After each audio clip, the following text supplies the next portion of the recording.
دین ہے کیا قسطوں کا کاروبار کرنا جائز ہے؟ جائز ہے.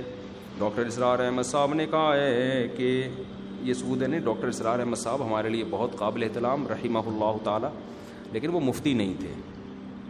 سود کے مسائل مفتیان کرام سے پوچھیں. سود کے تو بڑے ویسے بھی پیچیدہ مسائل ہوتے ہیں، اس میں تو ایکسپرٹ مفتی ہوتے ہیں جو بتاتے ہیں آپ کو. تو قسطوں کے کاروبار تو سود ہو ہی نہیں سکتا. میں نے بھی وہ ڈاکٹر صاحب کی اسپیچ سنی ہے جس میں وہ کہہ رہے ہیں میری رائے میں یہ بھی سود ہے، لیکن وہ بالکل اس کی کوئی حیثیت نہیں ہے.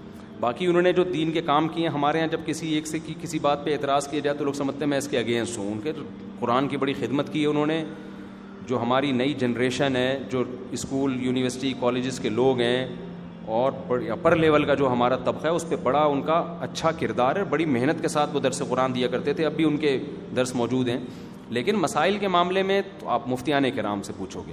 تو سود سے اس کا کوئی تعلق نہیں ہے، بلکہ یہ جو آیت نازل ہوئی ہے نا، احل اللہ البیع وحرم الربا، مشرکین مکہ نے کہا تھا کہ سود کیوں حرام ہے. وہی پوچھا نا انہوں نے شیطان والا کام کہ کیوں حرام ہے. انہوں نے کہا جب قسطوں پہ ہم یعنی خرید و فروخت جب ہم کرتے ہیں تو اس میں بھی تو پروفٹ ہوتا ہے ہمارا. تو وہاں بہت سے مفسرین نے لکھا ہے کہ وہاں بیع سے ان کی مرادی قسطوں والی خرید و فروخت، کہ قسطوں پہ جب ہم چیز لیتے ہیں تو اس میں پروفٹ، جب ہم چیز بیچتے ہیں قسطوں پہ ادھار پہ تو ہم اپنا مارجن کیا رکھتے ہیں؟ زیادہ. تو سود میں بھی تو یہی ہے. تو فرق کیسے ہو گیا؟ تو اسی کے جواب میں قرآن نے کہا کہ بھئی فرق یہ ہے کہ حل اللہ البیع، اس خرید و فروخت کو اللہ نے حلال رکھا ہے اور اس کو کیا رکھا ہے؟ حرام رکھا ہے. تو کسی بھی چیز کی کیش پیمنٹ کم اور ادھار پہ اس کی پیمنٹ زیادہ ہو سکتی ہے، شرعاً جائز ہے. ناجائز یہ ہے کہ آپ اسی مجلس میں طے نہ کریں. دیکھو ایک چیز میں اپنا موبائل میں بیچتا ہوں، میں کہتا ہوں بھائی یہ کیش پہ 1 لاکھ کا ہے اور قسطوں پہ 1.5 لاکھ کا. آپ چلے گئے موبائل لے کے کہ ٹھیک ہے کل پیسے لے آیا تو 1 لاکھ دے دوں گا، اور اگر نہیں لایا تو سمجھنا 1.5 لاکھ. یہ حرام ہے. اسی وقت طے کرو کہ 1 لاکھ والی پیمنٹ پہ لوگے یا 1.5 لاکھ والی، اسی وقت طے کرو.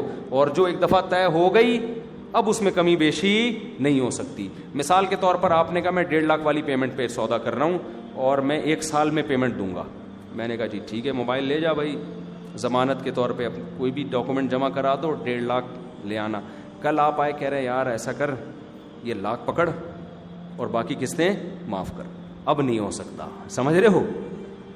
اب اگر جلدی دی تو اس کی بیس پہ ڈسکاؤنٹ نہیں ہو سکتا، دیر کی تو قیمت میں اضافہ نہیں ہو سکتا. مثال کے طور پر سال کے بعد بھی ابھی تک نہیں دی، اب میں کہوں اب بھائی سال کے بعد جتنی تاخیر ہوگی نا پینلٹی لگنا شروع ہوگی.